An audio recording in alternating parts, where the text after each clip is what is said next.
In this week's pod, we were rejoined after a very long time by Chirag Shah to discuss the current job market review and future outlook, but we covered a whole bunch more. Chirag is a passionate project controls recruitment expert. His mission is to deliver clients the best quality project controls and PMO professionals who are trusted and bring projects in on time and within budget. Good luck. Time and budget. That's a huge ask. What's the percentage that's out there? 5%? I don't know. Anyway, who cares? Most recently, Chirag has been moving the project community forward through LinkedIn and by bringing people together through networking events. He is the London ambassador, I think UK ambassador for the Project Connect group, and is promoting other leading industry events such as the Project Controls Expo and Project Controls Summit. He is an avid gym goer. It doesn't show, but he's an avid gym goer who loves a nice drink and in particular a whiskey. I'm sure he's going to listen back to that, Val and Martin, and give me some stick for giving him some stick while he's not with us recording this. But it was great to have Chirag back after, as you say, 5 years. We, as per usual, went all over the shop. We had a bit of banter as per usual. It's the usual Project Chatter podcast, but a special one as well, being our 200th. But before we get too nostalgic, Martin, what stood out for you? He's someone who's built the Project Connect Controls Project Connect group, which is a Project Controls network, which has been fantastic over the last 5 years, gets bigger and bigger with every event. Some interesting insights on market trends and around, is there a right duration to stay at a company? I found that one quite interesting. How about you, Val? What was your takeaways? Nothing really. No, just joking. Chirag's good. It's like catching up with an old friend when you talk to Chirag. And he's got a lot of industry knowledge, which is great. You can bounce various other kind of themes about what's happening out there because he touches more people than we do in the professional setting. Is what I mean, Dale. He's also got a pretty casual way of simplifying the approach, and giving some good advice for candidates. So they're trying to get that right job for them. But yeah, as Dale said, we went all over the place. I think the best bits were the bits when we're giving each other shit. But I think Chirag has a good handle on where the market's at and what's needed for a candidate to be successful. Yeah, I'll remind you, Val, that touching people in a professional setting is still inappropriate. So, well, I'm from Australia, so we have different rules down. Different rules down under. Let's not go there. You started it. Yeah, I know. And let's just take a minute or two there just to reflect, episode 200. Wow, well done, guys. First off, cheers to all of you. It's been an amazing journey. It hasn't stopped. It won't stop for a while. I don't think it'll ever stop. But it's been a crazy ride, and we've had some amazing support. Businesses have been fantastic. I don't know what it's like in Val, but I know in the UK, I often get introduced as Dale Project Chatter. It's almost synonymous.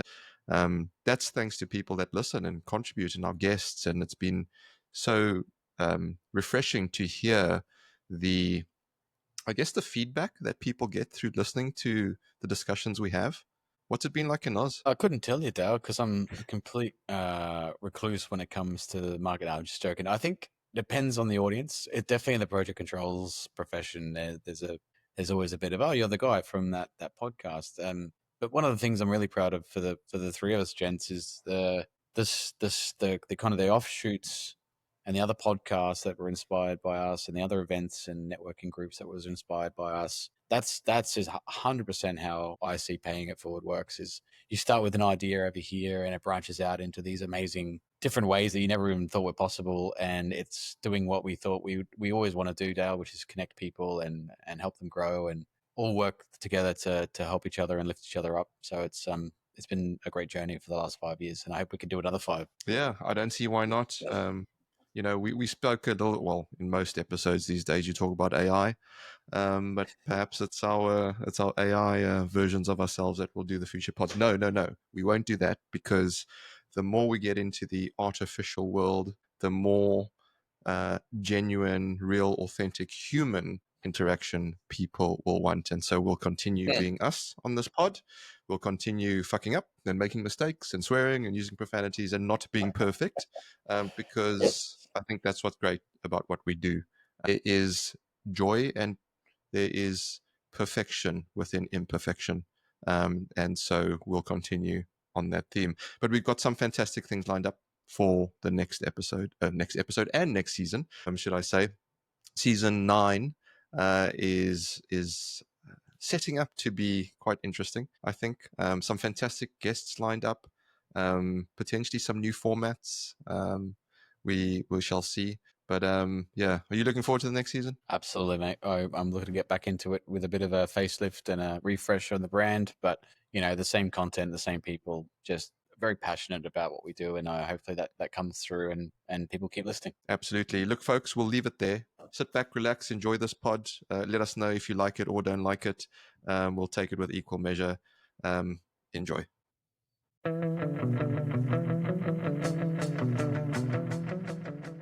Hello, project people. Welcome back to a very special episode of the Project Chatter podcast, where you get the full suite.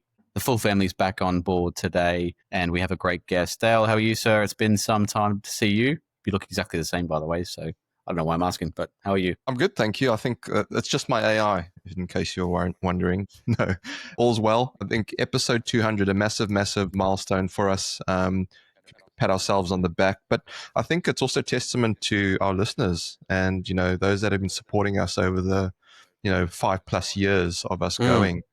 And we promise that next season is going to be refreshed and renewed, and we've got some exciting stuff in the bag, but we won't let the cat out the bag, just so to speak, just yet, because, as you say, we've got a fantastic guest. But I'm also keen to hear from Martin to see how he's been as well. Yeah. He's a bit red. I think the sun's been a bit warm in the UK.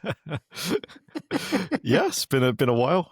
Yeah, scary. What a milestone. 5 years, hey? Like, the pandemic feels a lifetime ago. But yeah, 5 years still going. So congrats, everyone. That's great. Yeah, and also I think most of our listeners who do listen would know we've had a little bit of a sabbatical, but that's just because between our podcasts, life gets in the way, and we needed a solid break. And this leaves us to the end of season 8. Is that right, Dale? So we have a massive new season coming up, and we don't want to share too much yet, but we are looking at reformatting our approach and making it a little bit more digestible for everyone. But let's introduce our Our host for the guest for the day is Mr. Chirag. Now, Chirag, are you there, mate? Yep, I'm here. I'm ready. There he is. You still look the same as when we had our first episode. Can you tell us when we had our first episode? How long ago was that, mate? Thanks. Well, I actually featured 5 years ago, pretty much to the day. I was on your 24th episode, as YouTube tells me. So it was the 17th of June, 2020, right? While we're in those lockdown COVID days. I think we've all had a massive change in the last 5 years in our personal and professional lives. So it's been fantastic to see everyone's growth, the changes we've all made. Exactly. And been amazing times. For those that use COVID as an opportunity to progress, they're reaping the benefits now. 100%, man. 100%. That gives you some indicator for those that are listening on how long our wait list is to get back on the show.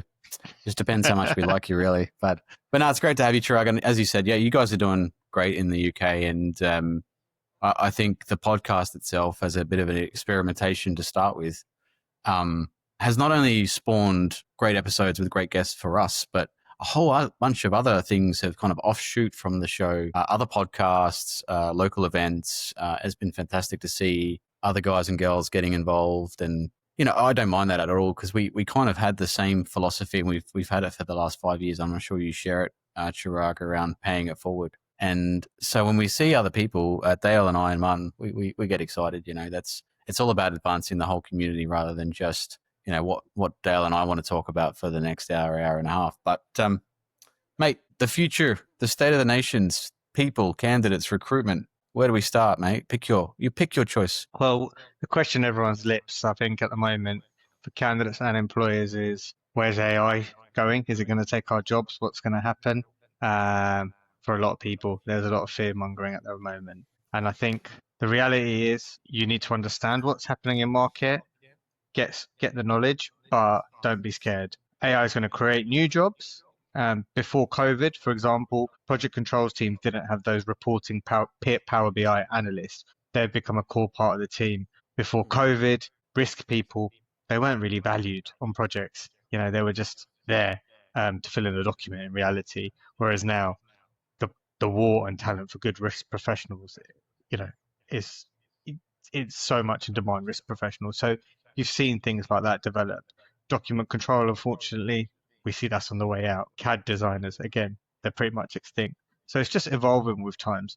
We will still, reality is, regardless of what you see or hear from different people, AI is not going to take your jobs. It's just going to develop and evolve your roles, allow you to get away from doing a lot of the admin processes and actually utilize your brain for more thoughtful insights and influence on projects is what I would say. You went straight for the jugular, straight into AI. I love it. And I think I don't know what the concern is, but the promise is also interesting to me, because every time there's some technology advancement that comes out, there's always the promise that we're going to be a little bit more effective, more efficient in our jobs. We're going to have more time, Chirag. When the iPhone came out or when the internet came out, we're going to be a little bit more relaxed. But in my view, it's been the complete opposite. I'll give you a good example. My mum, she's 75. They came over to the UK in the late 70s. They had the classic shop set up. Worked very, very hard. We were raised by our grandparents pretty much. But she said when the shop was closed, they all came home. They didn't even have decisions to make. You had channels 1 to 3 or 4, yeah?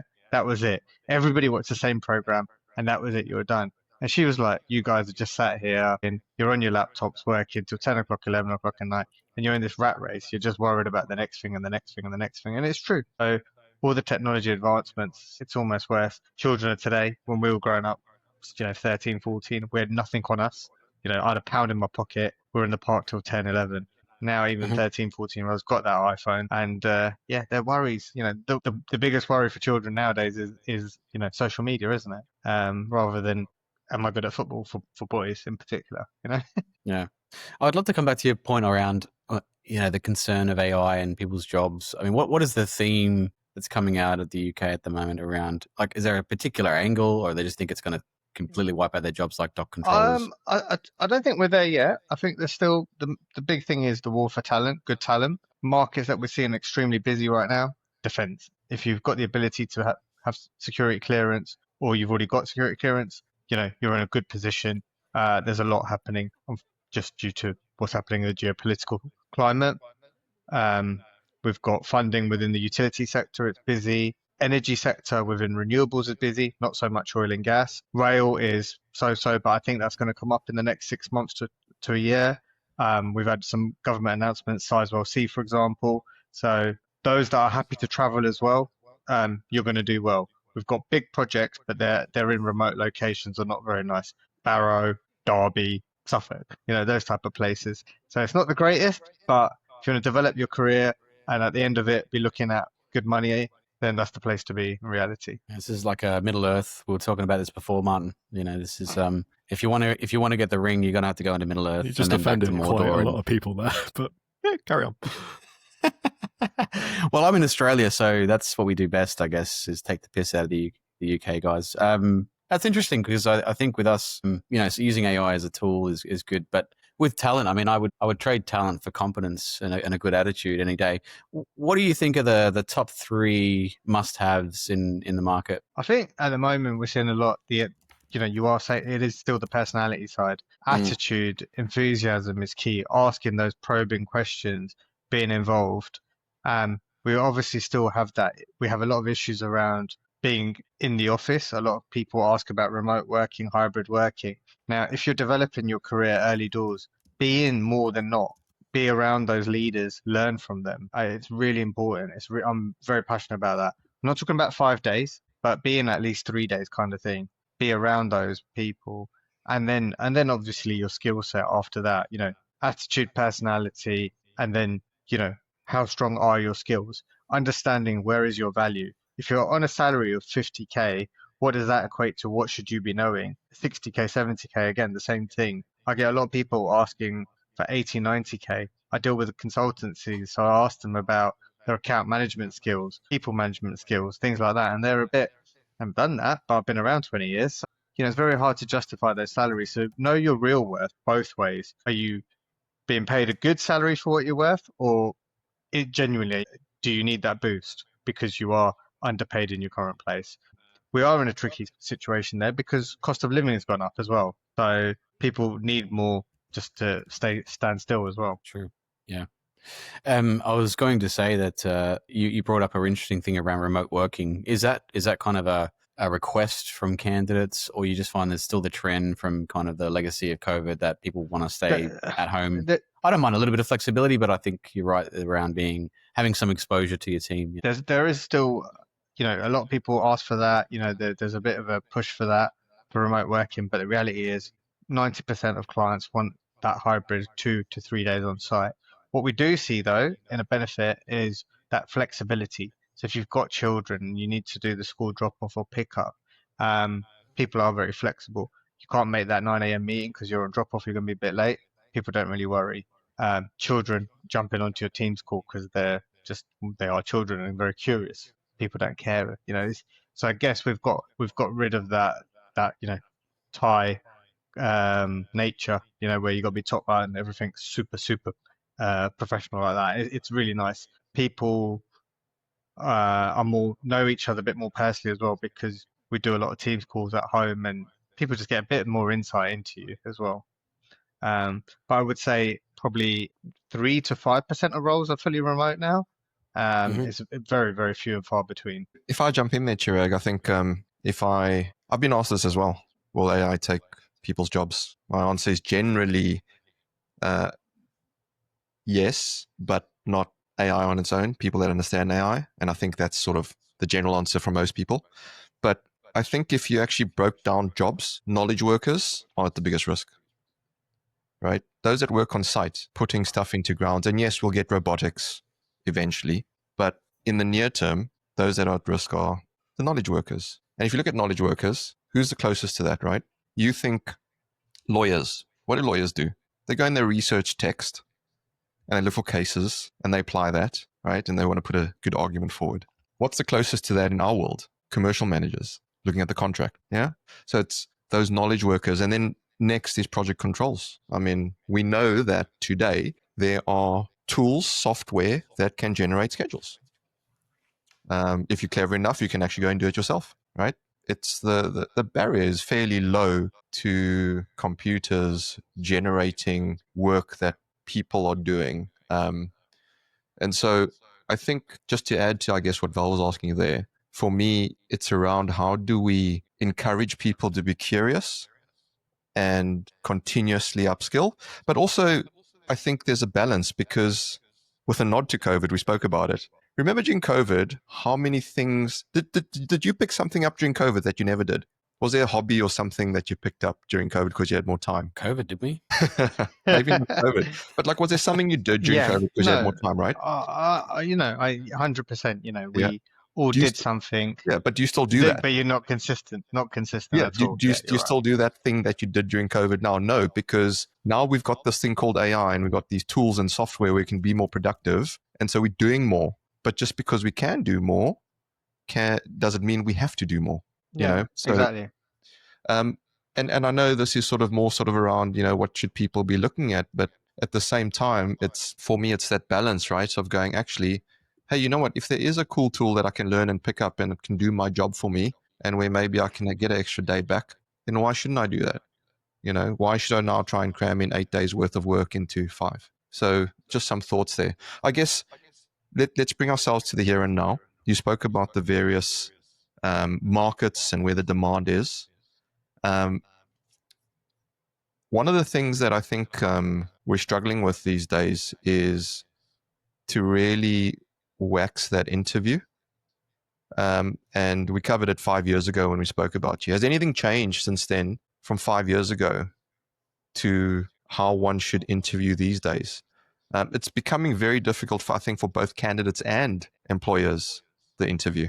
What's your take on that? So I think, again, the power of AI, all candidates should be very well prepared for interviews. They should know about the role. They should know about the company inside out, and be able to prepare for it. You can research a company, within 30 seconds now, and the key, achievements of that company over the last 3 to 5 years, what projects they work on. You don't even have to go onto Google and research it anymore. So be fully prepared. We're still in very much a world of 90% of interviews take place over Teams, tend to be 2 stages. So that is a benefit for candidates, but also for clients. I would encourage a little bit more of asking candidates to come into the office so that you see a bit of commitment 2 ways, and candidates can see the environment, where they would be based, those sort of things. You're still, in terms of questioning, it's pretty much the same as what it was in 2020. Personality questions, technical questions, cultural fit, that sort of thing.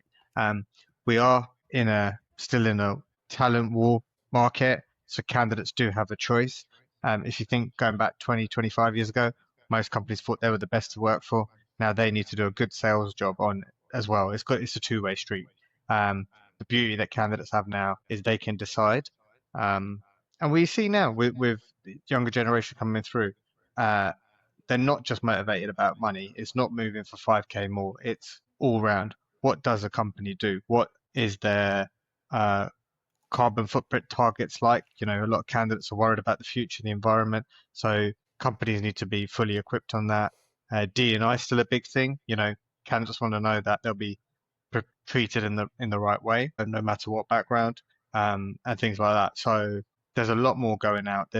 I love the growth of the SMEs over the last few years, because SMEs put their real personal touch on it. As a founder, they get to grow a company in their own image, and it's down to them what the culture and values are of that organization. Whereas you've got the other big boys, the beast, the end client, where it's very different. It's already there and already set. So there's a lot of different opportunities for candidates out there. And what advice would you give to people in terms of how long to stay either in a role or with an organization? Because Val and I and Martin have spoken about this before, where, yeah, it's great. Move around, get experience in different organizations, different roles. It's fantastic. But, Val and I will look at a CV, and if you've moved 5 jobs in 5 years, you're kind of like, well, do I want to hire you? So what's the balance? 100%. So there's no right answer, like there's no right answer about the length of the CV. But what I would say is, if you're moving every 12 months, not good. Even 2 years, be careful. And you've got to understand what are your reasons as well. If you've got, let's say, 5 years experience, you should probably have 2 jobs maximum. 10 years, probably 3. And it's got to be valid reasons why you've moved on. You need to show that you've been in an organization, committed, you've had a bit of career growth, you've probably had a promotion, and you've worked on multiple projects to show you can transfer. You're not just siloed into one. My ideal would be 5 and 3. Your grad role, 5 years, and then 3 years, and then go from there, and seeing where you go. Like that's why I said 2 years is probably too short. The same with contractors. When contractors say to me, well, I'm a contractor and I move every 6 months, 12 months, that doesn't wash with me. I've worked in this industry for 20 years. My longest serving contractor was 12 years. But we have, if you're good, you do get extended and you get moved on to other projects. So yeah, that's what I would say. 5 and 3 is the magic number. And as you develop further on, just be committed as well. Just to jump in there, Dale, because I know there's the frequency piece is an interesting one, and we all have kind of open CVs now. LinkedIn, I think, has trumped the professional market. There is just nothing like it.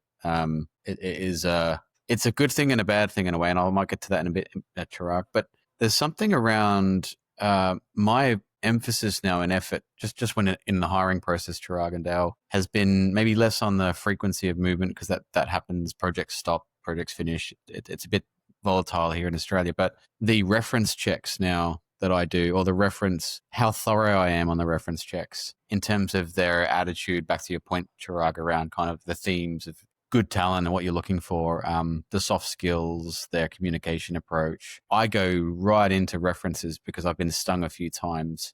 Dale, maybe you first, and then Chirag, what's your views on that? Yeah, it's an interesting one with references. I find, Val, and maybe you're finding the same in Oz, right? Because we've been fortunate to build this platform, the Project Chatter podcast, we actually have quite a wide network, and the community isn't that big. And so it's not too difficult to find out about someone's behaviors and their attitudes very quickly. And so the reference check doesn't have to be that hard. You purely have to look at where that person has worked, and you'll have a link to saying, hey, what were their attitudes and behaviors? To your point, though, I think 100%. If the attitude and the behavior, specifically the behavior, is not there, then you kind of go, well, hey, listen, either you change that, it's, shape up or ship out type thing. Because one of the things that I was chatting to an HR executive, seasoned HR executive quite recently, and she was saying to me that the mistake a lot of companies make is that they typically hire fast and fire slow, and it's the wrong way around. Because if you got someone with the wrong behaviors, or actually maybe it's not even the wrong behaviors, maybe it's just the behaviors that isn't a fit for your organization, you've got to address that quickly. Otherwise, you're at risk there of totally penetrating the culture you're trying to set with the wrong set of behaviors. And so you need to iron that out quite quickly. And you said before, Val, and I say this often to others, is that people aren't their behaviors. It's a symptom of the environment that they're in. So people will come from an environment and they'll bring a set of behaviors with them into your environment. And if you don't reset them very quickly, right, then it becomes an issue. And so it's a very, very interesting one, is how you can pick those things up quite early. But yeah, Chirag, keen to hear your view. Here's one tip for hiring managers. If you take the formal references, I don't mean HR, I mean talking to actual managers, go for a peer-to-peer reference, not who their line manager was. Someone they worked with at the same level, because they will be able to tell really what that person did, how they engaged with the team, because this person will have been right with them on the shop floor.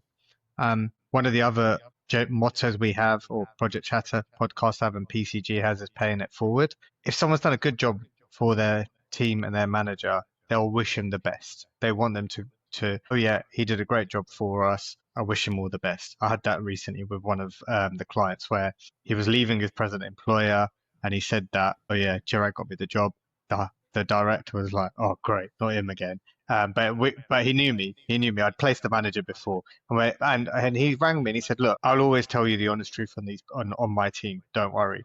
So get them on side. But going back to the pay it forward, see if you can get a video recording of that manager with the reference as well. You know, if you're a candidate looking for a job, if you can get a reference, which is a live recorded video for 1-2 minutes, how much will that help your application process? Yeah, 100%. I think it's the other way as well, right? One of the things I did quite interestingly, I don't know if I even told you this, but I went on a very specific headhunting crusade, call it, and I got candidates to submit a 3-minute video of themselves telling me why they wanted to do the job. Nice. And you get a lot out of that, right? You get, is this person willing to put themselves on camera? Are they good with technology? How do they communicate? What's their body language? Are they nervous? Did they prepare? Are they scripted? All these things come up through a simple 3-minute recording. And it's incredible, because if you can see someone talking naturally in front of a camera, means they've got great communication skills. They know what they're talking about. They don't have to think too hard or write it down. They've got the experience. It tells a lot about people, just that little video recording. So yeah, I mean, I haven't heard that one from you yet, Chirag, is as a candidate, get someone else to record the recommendation or the referral. But also, why not jump the gun? Even if an employer isn't asking for a video, why not record a video of yourself and send it in with your CV? Yeah. There's another bit that's in there, Chirag, I was going to mention, which may have a play that maybe digital or the social presence has changed, which is, I call it branding, but what it is it's like a social reputation footprint or something. It's 100%. 100%. Your LinkedIn profile, if you're applying for roles or you're interviewing, the hiring manager is going to look at your LinkedIn profile. They'll look at if you've got any testimonials, have you got any endorsements? Does your LinkedIn mirror what your CV says, or are the dates different? You know, there are a couple of things there. On top of that, we've got a fantastic community in the UK for project controls, and it very much is. People used to talk about an old boys club. This is an open community. Anyone can be a part of it, and there's so many different ways to be a part of it. Turning up to in-person events is the best way. Networking, getting to know people, there's no better way to do it at this top point in time. So at our Project Connect group events, we get a lot of senior leaders. We get a lot of people on the senior end, but we don't get too many in the early throes of their career.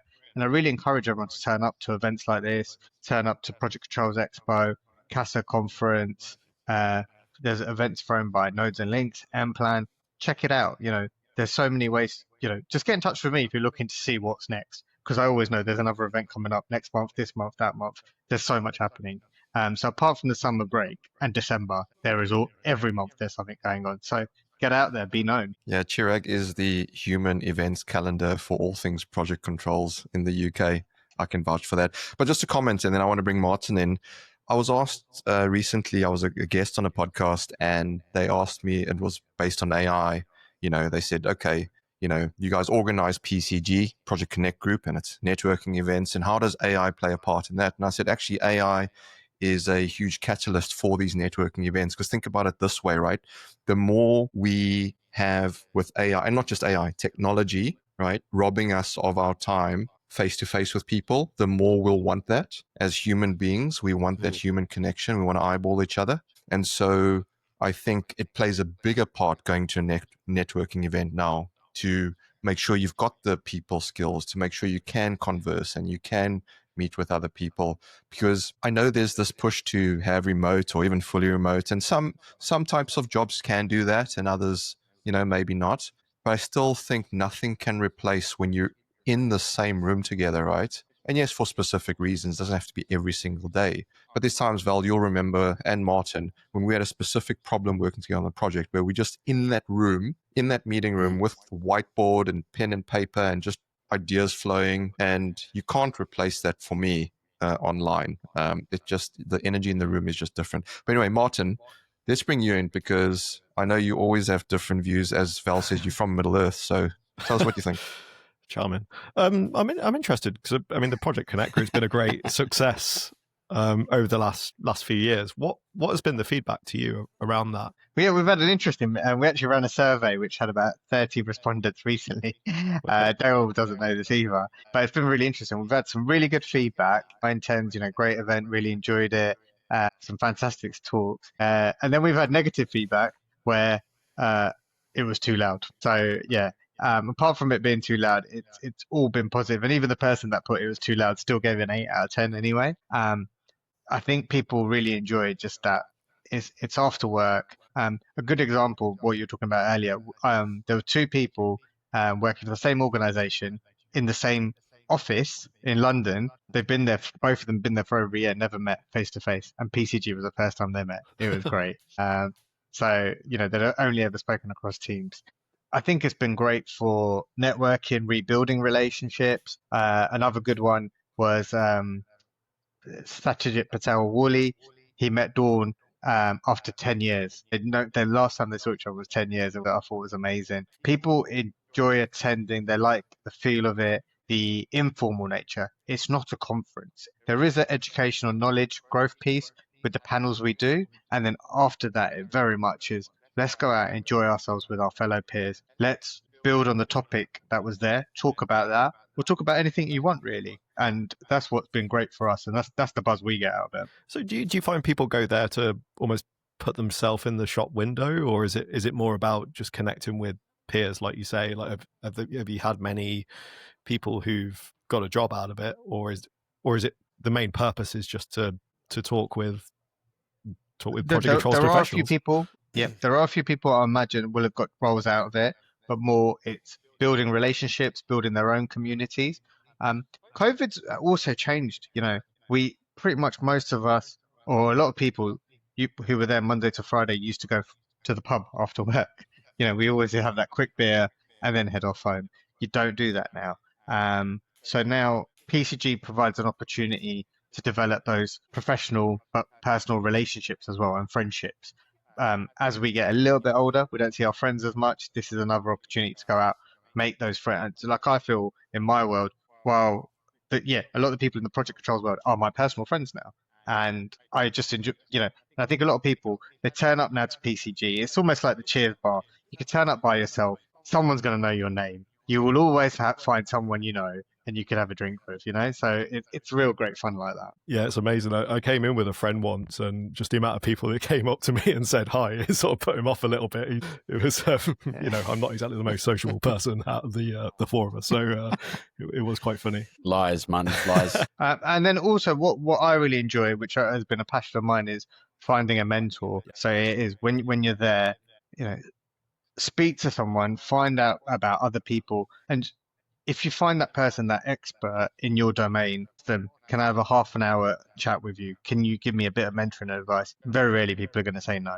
I've had quite a few mentors along the way, and they love paying it forward, giving their knowledge back. They had someone that helped them along the way, and they're just going to throw it down. And that's been great as well. I always love introducing people to others. So you know what, you need to speak to this person. They're going to help you, and some of that's going to be game changing for individuals. So it's brilliant. So one of the things that's great there is there's a good mix of SME and big companies. And I was interested in something you said earlier about the experience. You're someone who works with both SMEs and larger organizations. What's your perspective of working with each one, and are there different demands? Are there different challenges in placing candidates there? Like what is your experience of working with those organizations? I think for candidates who are exploring both, SME, to clarify, is going to be a company of around between 30 and 60 people in size, and a big consultancy are going to be 500 plus in size, is the definition in our market. The day role predominantly is going to be very similar. You're going to be placed working on an end client project, a HS2, a Heathrow, Sizewell C, a utility program, for example, but it's the other side of it.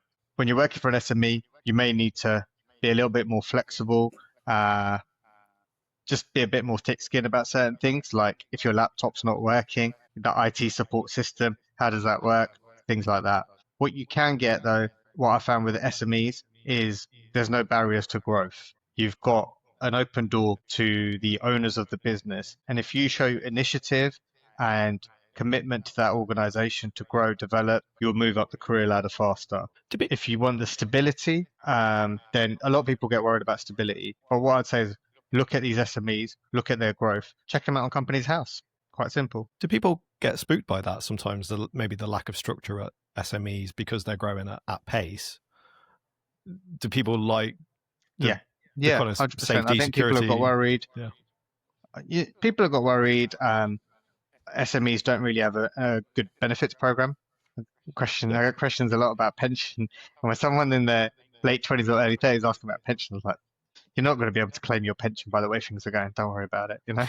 And that's my running joke. But obviously, you know, it's having that bigger field picture. You know, how am I going to, you know, how is someone that's worked for 5 years for the MOD on a 27% pension contribution scheme going to go to an SME, even if it's for 20k more? There are people that have done it and whose careers are going to go to another level, but it's that stability, isn't it? I'm sure you guys saw it when you were in TFL when final salary was in.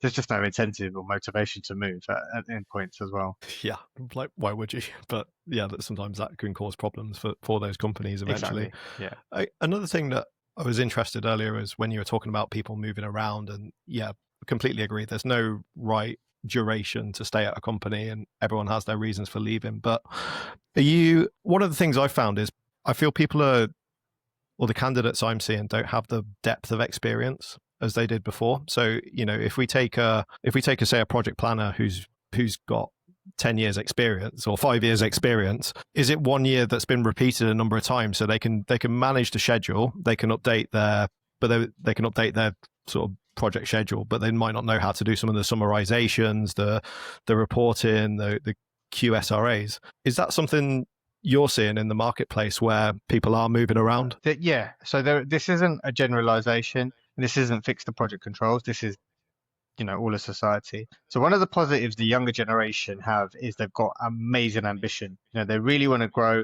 They want to move to the next level as soon as possible. You know, they want to be 25, 28 CEO. They want to run their own tech company, whatever it is. You know, that's the ambition. That's what media's shown them can happen. You know, going back 15 years ago, you know, you could get rich quick watching getting on Big Brother, for example. Now it's like, can you run YouTube? Can you be a YouTuber like, you know, KSI or something and become a millionaire? Like that. So, people see that and they're like, how fast can I become to be the manager? But the problem is, how strong are your grounding tools? How well do you know those basics and your foundations? How strong really are your foundations? And that's the problem we get now, where people, like I said, being a risk consultant is so in demand.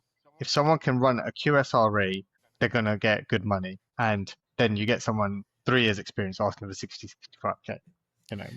How can I justify that? Question on that, Chirag, and maybe Martin and Dale. Are we sometimes measuring with the wrong stick? Like, I look at sometimes how big infrastructure and big organizations and big projects structure organization design around a hierarchy.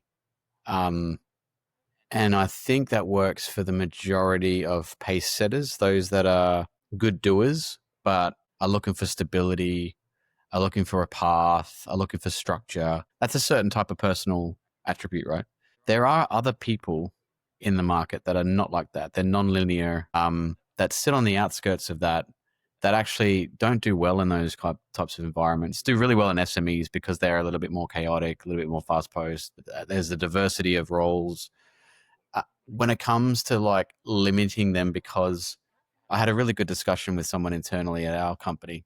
I won't mention him because we're quite small, but he wants to go to the next level, right? And there's something about capability being limited by roles. And I think when someone has all the tools and they're resourceful, and I don't really know how to put a thing on this, or it's not a package or a label. There's something there around the fast track. And I think it wouldn't be for everybody. This would be a by exception rule, Chirag and Dale, Martin.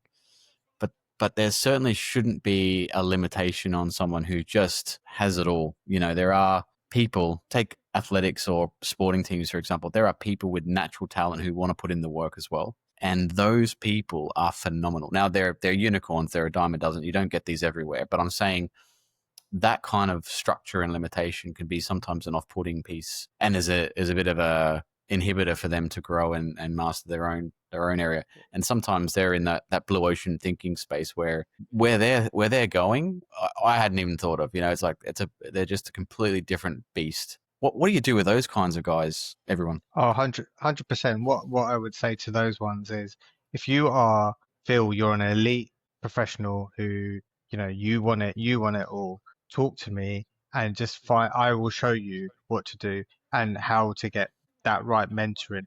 Imagine, who did I? So last week was the Project Controls in 21st Century book launch. There's a person there, Dominic Hansen, and I was talking to him. He's head of PMO at Portsmouth Water. Guess what?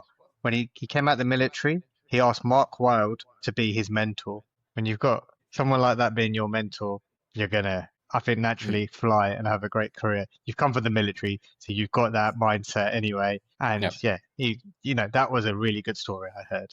And it is that kind of way, that if you are that high flyer and you truly believe in yourself, be asked to shadow someone senior in their role that's achieved a lot. They're not there because of their years of experience, but that they've got to that level because of what they've done in their career today, and that they're at the top of their field, basically. So when you do have people who have progressed quite early in their career, again, I'm kind of going back to my more technical point. Are there ways of knowing where you sit in the market in terms of grade and salary? So someone might not know because they've been promoted so many times because they're really good at their company. They might be great at, in the bigger companies, they might be great at the internal stuff, but they might get a rude awakening if they went to another company because they've been a little bit over promoted and they don't necessarily recognize that. Are there sort of not competency frameworks, but things that can be put in the marketplace to almost say, look, I'm probably a little bit ahead of where I should be now. You might want to bide your time, or completely the inverse. Someone may have stayed at a company for 10 years and look, you can earn XK more than that. 100%. And it is hard. A couple of years ago, I was shocked. I had a guy from Siemens, rail planner, 20 years with them. He was on 45K and I was like, what the hell? It was crazy. And obviously I looked after him and he was well sorted, but it was mad. And he just didn't know his worth. And again, this is the power of the community. There's not going to be a script out there or a paper that tells you what you're worth because everyone's individual. But, either internally in your organization, it's hard to talk about finances, but just understanding the level. Are you the same banding as another peer? What do they do? What do you do? Are we the set? Is our expertise, where are we at both at? Then you'll kind of get to know that. And outside your organization, who do you know outside your own company that's a similar level to you, and being able to ask, no one likes to talk about money, so you're not going to ask about salary, but understanding what do they know, where's their knowledge domain compared to yours, and that will give you that insight. Oh, I'm doing pretty well, or I'm underpaid, I need to look for something else. Yeah, just talking to others, really. If I jump in there, Chirag, I think it's you bring up a good point, you and Martin, just listening there. I think different organizations will have different standards and levels of expectation, right? And that chimes and ties into what Val was asking around, certain people being, was it Einstein that said if you judge a fish by its ability to climb a tree, then, it's the wrong measure, to your point, Val. And I think you're right. SMEs are in the space where we have this agility, right? And I don't think that larger organizations have the luxury that we do to make decisions on the spot and pivot quite quickly. They needed that structure to scale. And if you think about it, in a sense, the reason they needed that structure to scale is because the way to scale was to have more bodies. Now, it's going to be really difficult for them to unpick that, where we're at as SMEs right now, we can scale without that large structure, without those lots of bodies, because we know how, and we can set it up and can make those decisions. And, I'm quite proud. We have quite a flat structure. And so anyone, we did a survey, we're quite keen on asking people how they think things should be run. And one of the key things was there's glass ceilings. This was a couple of years back. We said, okay, let's remove that. So anyone can get promoted at any time if they're good enough, right? So obviously there's a list of criteria of what good enough looks like, but at least they know what that is and they can get there. And so to your point, I love the fact you brought up sports, Val, is that if you're good enough, you're old enough, right? And that's the point. And I'm proud to say we got quite a few unicorns with us, and I'm sure you do as well, Val and Oz. But it's great because we can attract these unicorns. We can attract the right people by the tone you set.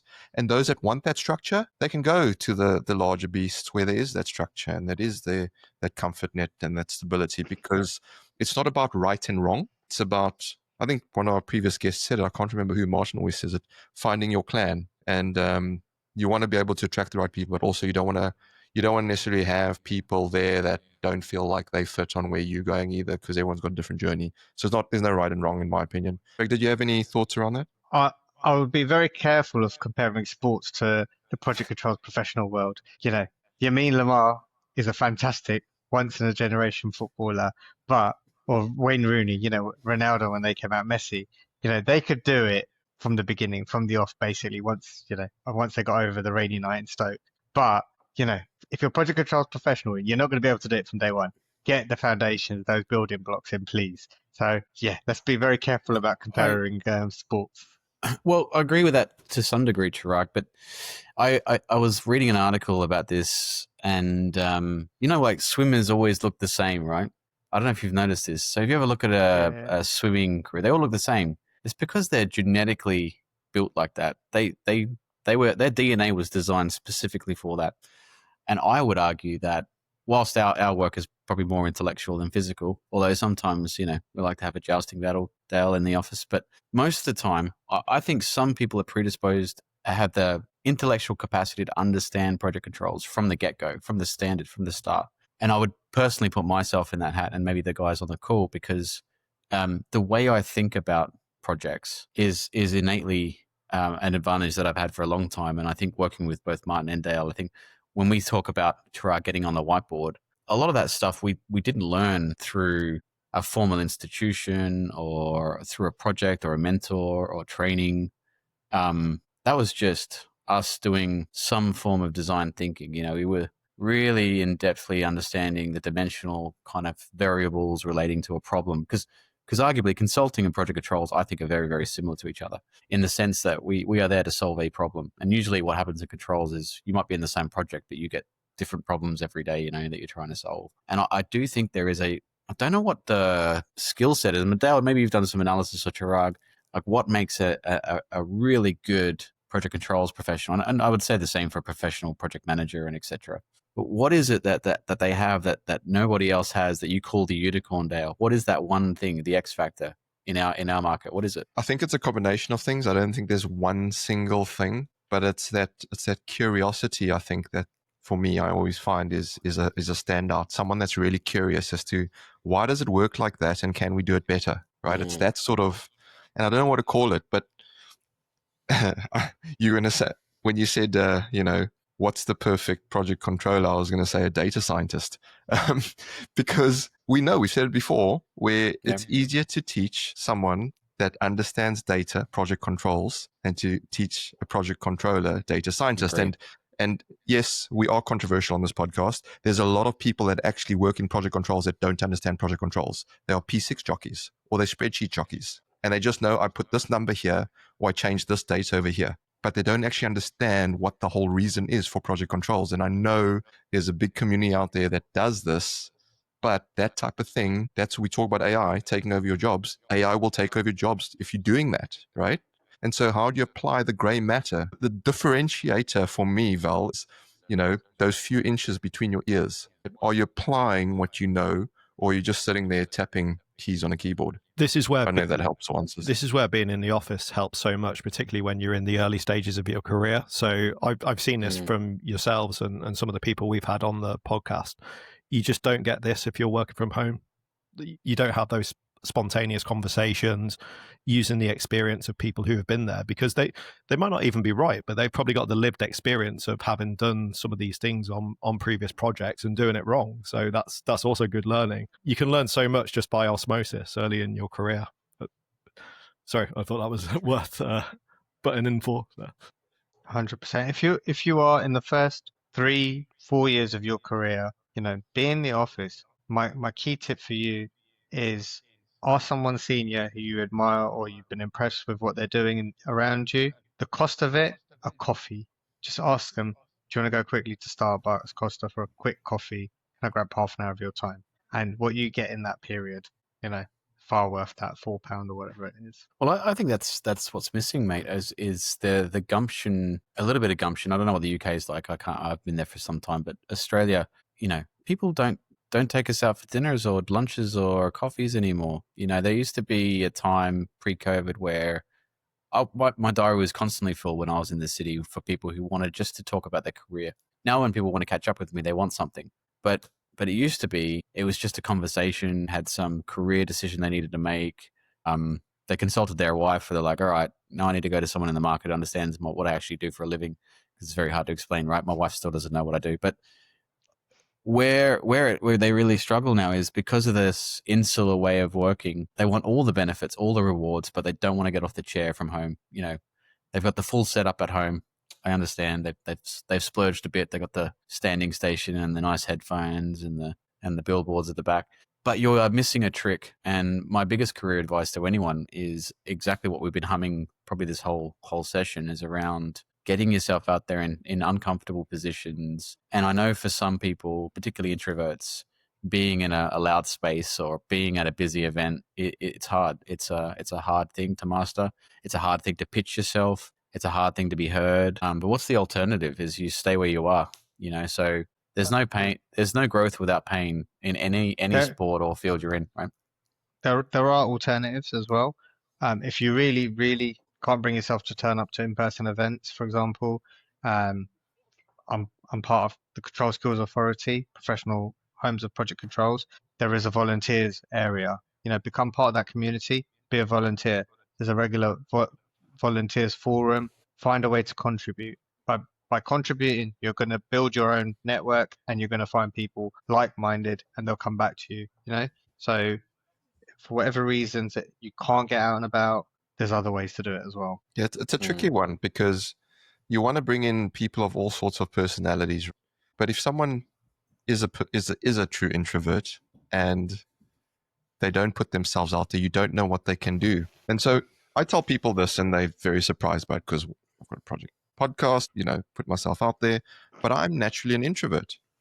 Like, generally after talking or recording this, I'm drained, because I don't get my energy from public speaking or being out there or with other people. But you learn the skill, you pick up the skill. Why? Because it's good for you in return, right? And I think it's important for those that maybe are listening to this that are similar and go, shit, I don't know if I can do that, just try. As Val's pointing out there's no growth in the comfort zone, right? If you're uncomfortable, that's good. You don't have to make yourself so uncomfortable that you vomit, but put yourself out there little bit by little bit. Get into that comfort zone. You'll start getting used to it, and you'll start growing, and that's growth. And ultimately, you benefit as an individual in the long term, is what I'd say to that.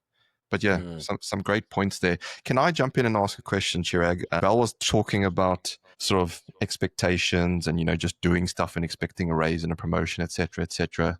The one that I think that ties in nicely with that, and I think this is social media's fault, is that this instant gratification generation and how we deal with that. Because people will be with you, and perhaps whether that's 5 years or 3 years, and because they may not have done the required growth, they've just done the time. They want, I've done 3 years, it's promotion time. Or actually, I've done a year and it's promotion time, What do you say to people, I guess the younger folk that are expecting that instant gratification, that instant promotion after a year or two? So I put a lot of blame actually on the hiring manager's fault as well. You guys manage teams. I think all three of you do. How much have you set out their goals over the next 12 months? This is what you need to achieve over the next 12 months to qualify for a pay rise. You may not be able to put a percentage on it because of how businesses work, and you're not sure business performance over the next 12 months guarantees. And then how much do you break that down into monthly, quarterly reviews? You've done X, Y, Z so far. Well done. Actually, you know what? You're lagging on X, Y, Z. We need you to improve on this. Are they told? Do they actually genuinely know? Or do they turn up? Is there that annual review meeting? Business was all right, but because of the government and geopolitical environment, we can give you 1%, That's the problem. The expectation levels at both ends are just misguided. The hiring manager is expecting he's got this pot, this is what he's going to do. The employee is like, I've done X, Y, Z. Oh, I did an extra hour the other week. Come on, I should be getting more. But again, it's not about time. It's about what you've delivered. And for the individual, it is showcasing your own brand, and that really show the hiring manager, be proactive about it. Say, just to let you know, over the last 3 months, this is what I've achieved. This is what I've done for you as an organization. This is what I've done for the team. Are you constantly updating your CV? And when I talk about that, that's just bullet point at the end of every week or every month. These are the achievements I've done. And then you're not actually physically updating a CV, but you're showcasing your achievements. Add that all up over a year, and you'll have a good business performance to say, I qualify for a raise because of this. Or you'll really know. It's an interesting one. I'd be keen to get Val's view on this, because I think it comes back down to that very structured way of doing things versus a more flexible, malleable way of doing things. And for me, Chirag, what you described there is more that old school structured way, where my view is, as I say, if you're good enough, you're old enough, and you get the promotion type thing, you still have to know what the criteria is to get there. For me, if I'm that unicorn, and I know I am, because generally unicorns know that they're a unicorn, right?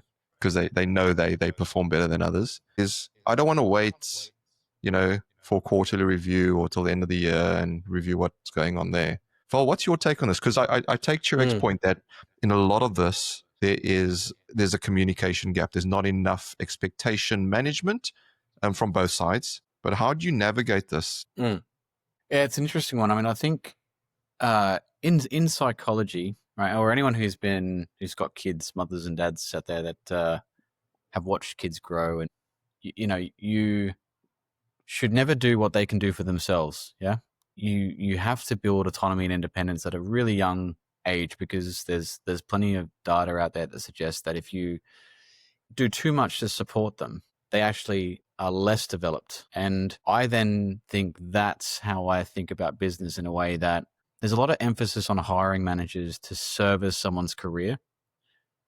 And so for our company in particular, like if you want a one-on-one with me, that is completely up to you.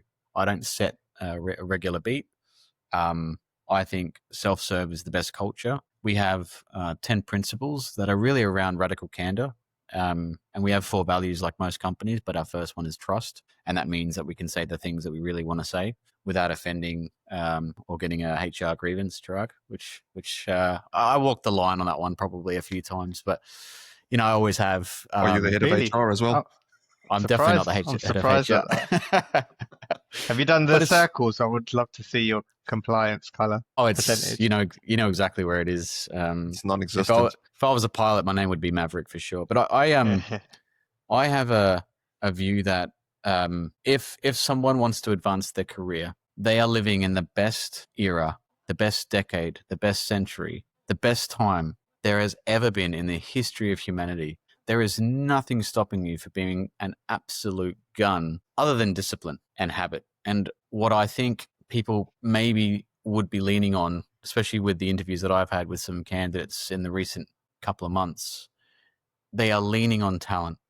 And talent doesn't win championships, right? So again, sports analogies will always be an interesting facet to me. But if you want to win the World Cup, if you want to be this, whatever it is, you've got a vision of that person, of yourself in 3 to 5 years, what that person looks like. You're thinking he's going to have whatever it is, right? $1 million in the account.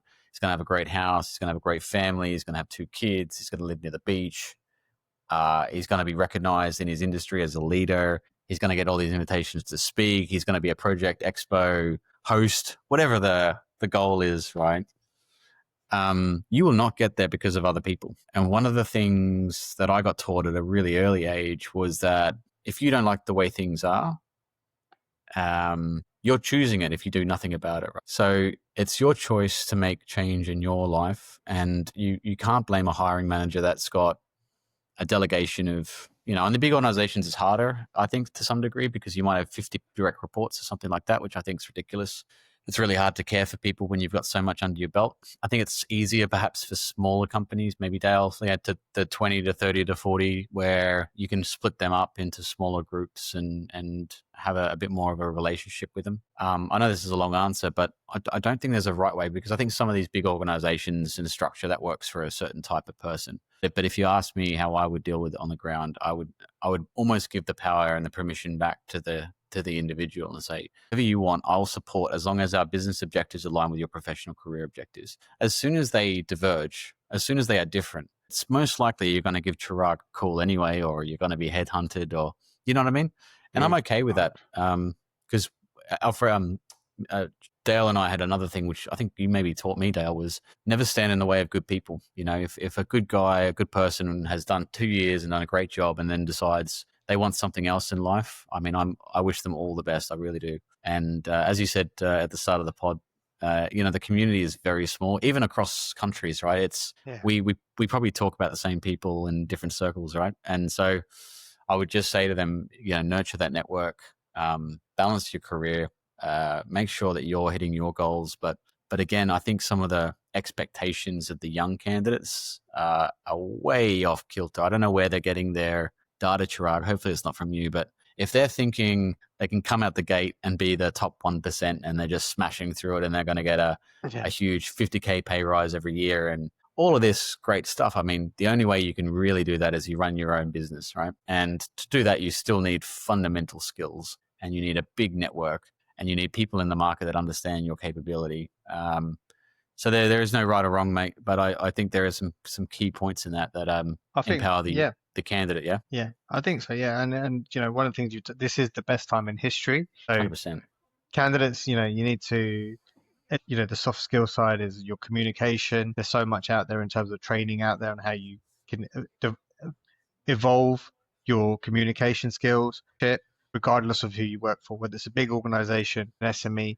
What is your entrepreneurship skills? How do you go in? Can you go into a big program, develop your network, win new business on a current framework? That sort of thing is really important. And then in terms of your manager, are you working for an Alex Ferguson that's going to protect you, or a Jurgen Klopp, Pep, or as a United fan, Eric Ten Hag? You need just think, who am I working for? You use that football comparison, because if you're working for someone that's going nowhere, then that you're going to end up in the same place. Yeah, I agree with that. I have one more question in my head, Chirag, that I just wanted to empty for the listeners. It's around perception, maybe because I don't know really what people are thinking, and you definitely probably touch more people than I do, Chirag, in a complete professional way, which is around salaries and the focus on money.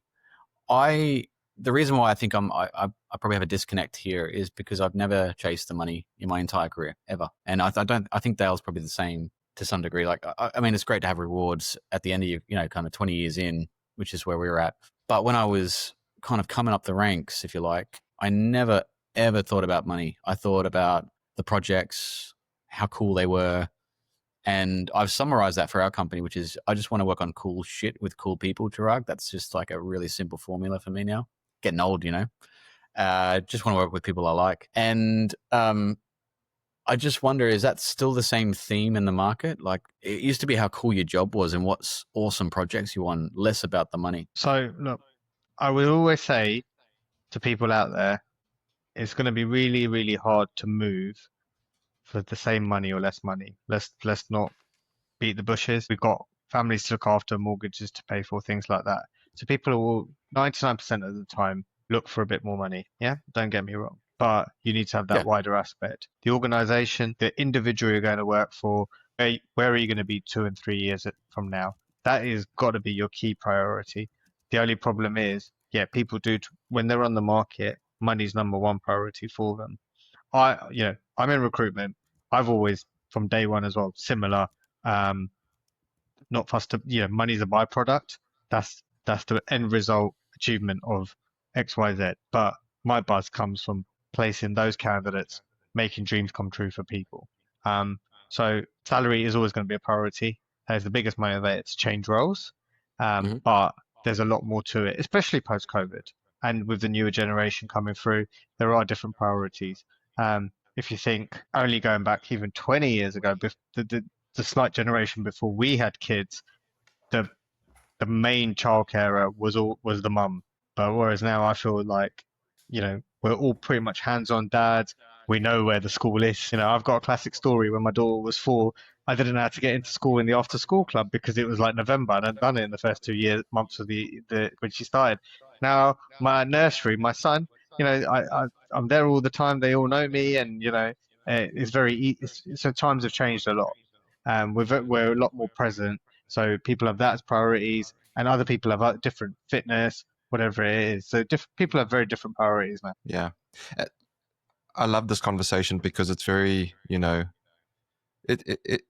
everyone listening to this will get something out of it, no matter where you are in your career, whether you are a business owner, a senior manager, a graduate coming in, right? Because there's something in for everything. So really thank you for that, Chirag. I know we're heading towards the end of the pod as well, but just a couple of comments before I hand over to Martin.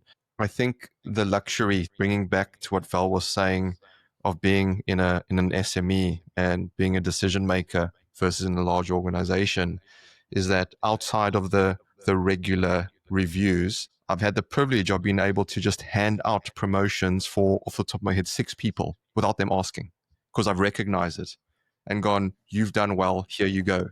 I couldn't do that in a larger organization. I never had the luxury or the joy of being able to do that. I'm sure Val does the same as well. But it's one of those things where you forget about it if you work in a big organization, because I have to wait for the yearly review to see what I've got in the budget and everything like that. But you recognize those people because it's a small organization. You can see and you can witness that firsthand. So I think if we bring it back to what we were saying, is find out what works for you. If you want the structure, go for a larger, more established organization. If you want the excitement, if you want the versatility, if you want that fun factor, go for something a bit smaller, and you won't be disappointed. But look, Chirag, it's been absolutely amazing to have you back after 5 years to your very first episode. As I say, I think a lot of people will get a lot out of this, and also just a point to thank you as well for everything you've done for the community in the UK. As you say, that your glittering CV, you're a director at CASA, Controls and Skills Authority. You put on PCG with myself, but you do most of the work, and I just give you the grief. I always joke that you're the bride and I'm the groom, and you just tell me where to turn up. But no, fantastic Beauty work. and the Beast, yeah. Beauty and the Beast. We won't say which is which, but it's usually the two bald guys that set up PCG in the UK. And you do more than that. You promote all the other events that go on. You promote other companies, organizations. So you do a hell of a lot for the community. So for that, we thank you and we salute you. But before we let you go, our final episode 200 for this season, we're going to send you off with Fiverr. And for that, to take you through your paces, I'll hand over to Mr. Mark Harrison. In time-honored fashion, we will go through 5 questions. So let's make a start. What's more important, motivation or discipline? Motivation. Who's the best company you work with? Turner and Townsend. What's your one piece of advice for project controls apprentices starting out in their career? Find a mentor. Other than yourself, who's been the best guest on Project Chatter podcast? So I would say Marco Fresenda, because he gave expert analytics on planning.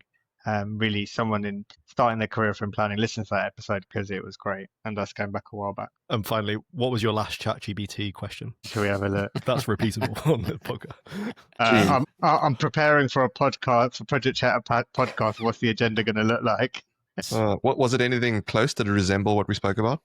Very close, very close. And the question before that was, I sent in my fitness pal. I said, I've eaten this. This is what I've eaten. How do I hit the rest of my macros for today? GPT's been fantastic for keeping me disciplined on the food diet. And before I go, I'd just like to give a final few words for candidates looking to develop their careers. Utilize the power of AI in terms of, use ChatGPT just to develop, ask it questions, probing questions, ask questions every day, get out there. If you can, turn up to the PCG events, 25th September in Bristol, 9th of October in London. They're great events. Project Controls Expo is in November, just around the 4th, 5th of November. Biggest, show around for Project Controls, around 1,000 people there. I don't get any sponsorship from this, but buy this book. You will learn a lot. It's been written for a 15-year-old to be able to read it well. So get Project Controls in the 21st century. It's an easy read. So go onto the APM website and you can get it there. If you want to be part of communities, join CASA, join whatever you want. If you're a QS, join RICS, Project Manager, APM. They're the places to be. Build your network. Just build 10 connections on LinkedIn every week. That's all you got to do. If you have a conversation with someone you don't know, add them on LinkedIn. You never know when you'll bump into them again. That's my final words. Thank you. Amazing final words there. I almost think we need a mic to drop, but we'll go to Val to drop that mic. Any final words, thoughts from you, Val? No, a bit nostalgic actually, thinking about our 200th episode. I mean, the fact that we still talk and we don't hate each other is amazing. And also that there are still people out there listening to the subject matter, even when, you think you've been over a topic like recruitment or candidates or anything around hiring, but there's always something in these conversations that just you go a little bit deeper each level. So looking forward to your next catch up, Chirag, in 5 years. I really appreciate you coming back. It's been an absolute pleasure. I have no doubt if you're watching your diet with ChatGPT that you're going to look pretty smart. The other thing I'd say is just thanks for yourselves. I think the PCG in particular, Project Connect Group, I've watched it with envy to some degree, and we are looking to build something in Australia. Australia has a different economic footprint. We're very small. We don't have a big population, but we do love to see all the smiling faces and the connections. So yeah, I do encourage everyone to get out there, mate. Thanks for inspiring it. You kicked it all off while we were sitting at home in a lockdown, very jealous. And then Dale and I decided, if you can do it over there, why can't we? And it's been great. 100%. It's been literally a fun journey. I get such a buzz out of it. Just every time it's great. Mate. And the out of London events are even better than London. They're just, another level. Manchester, Birmingham, Bristol, you've done very well so far. Awesome. Thank you. Fantastic. Anything else, Martin? No. Thanks a lot for joining, and thanks for creating the PCG. It's been amazing. Every time we go, it goes from strength to strength. So, yeah. I think we might have lost Dale. He got bored of your exit interview. So, on behalf of bedtime for him. On behalf of everybody, thanks for liking, thanks for listening, and keep on sharing. It's bye for now.